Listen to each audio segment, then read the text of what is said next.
Hello and welcome. Today we're going to dive into a super clear, really actionable guide for mastering your blood sugar all through your diet. We'll be breaking down some fantastic advice from Dr. Hansaji Yogendra, giving you the tools you absolutely need to take back control. So first off, let's just get a sense of the scale here. As of 2014, a whopping 422 million people worldwide were living with diabetes. I mean, that is a staggering number, and it really drives home why this topic is so important for all of us to understand. Now, what's really wild is the story this timeline tells. You see, back in 1980, that number was 108 million. The fact that it jumped to 422 million in just a little over 30 years? Well, that shows us this isn't some static problem. It's one of the fastest growing health challenges of our time, for sure. All right, here's our game plan for today. We'll kick things off with the core challenge, then jump right into 5 powerful food groups that can help you get control. After that, we'll talk about what to avoid, look beyond diet to your state of mind, and then wrap it all up with a simple action plan you can literally start using today. Okay, let's start by framing the problem, or what we're calling the diabetes dilemma. It's so important to really get what we're up against, because that's how we find the solution. And here it is. This is it. The single most important message from Dr. Yogendra's work, and it's really the foundation for everything we're talking about. Look, lots of things play a part, but your diet, that is the most powerful tool you have in your arsenal. What you put on your plate matters a lot. Okay, let's get to the good stuff, the practical part. We're going to build your dietary toolkit with 5 amazing food groups that are just fantastic for helping you manage your blood sugar. First up, we've got something that's super simple and accessible for pretty much everyone: green leafy vegetables. You know, spinach, kale, all those lovely greens. Seriously, this is one of the easiest and most effective places to start.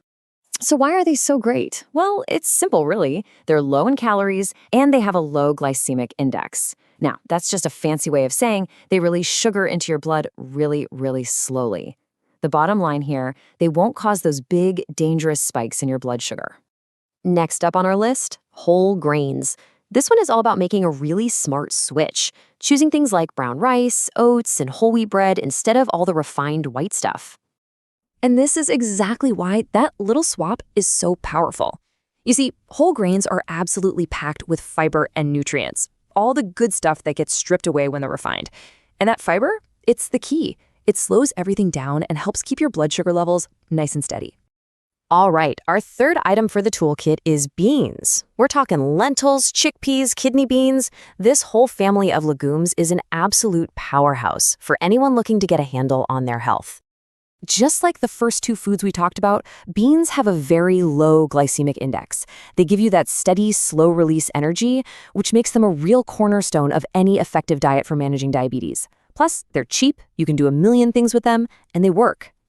Moving on to number 4, citrus fruits. So think oranges, lemons, grapefruits. These can be an amazing part of your diet, but, and this is a big but, there's one really important rule you've got to follow.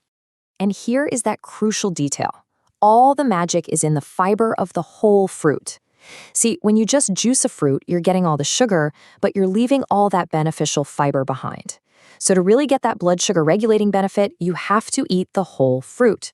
And finally, rounding out our top 5, we have nuts and seeds. I'm talking about adding things like chia seeds or flax seeds into your day-to-day routine.